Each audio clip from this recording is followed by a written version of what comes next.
C'est l'UMP qui avait ouvert le bal des sondages pour l'élection municipale de Montpellier le 12 janvier. Un point sur les intentions de vote des électeurs. Puis ce fut le tour du candidat d'hiver gauche, Philippe Sorel, de commander son état des lieux.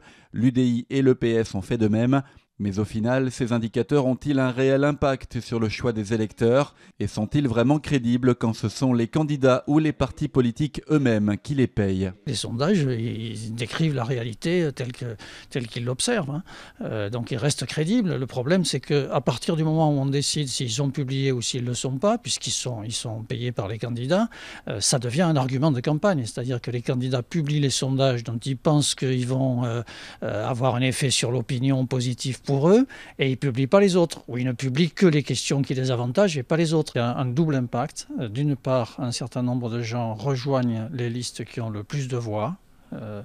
Et d'autre part, des gens se disent au contraire, non, il faut aider les petites listes et ils vont voter pour des petites listes alors qu'ils n'avaient pas l'intention de le faire. Reste la question des scénarios de second tour qui oublient parfois des candidats pourtant en capacité de se maintenir. Ce fut le cas du Front National notamment. Du coup, certaines victoires deviennent possibles comme le duo Sorel-Domergue. Mais cela ne fait-il pas monter artificiellement le candidat d'hiver gauche dans les sondages? Ça le rend plus crédible, effectivement. À partir du moment où les scénarios successifs montrent qu'il a de plus en plus de popularité, les gens qui hésitaient un peu entre plusieurs candidats se disent après tout, celui-là, pourquoi pas, alors qu'il n'avait pas pris en considération au premier abord. D'autres sondages devraient suivre d'ici le 23 mars, mais au final, c'est bien l'électeur et non le sondeur qui tranchera.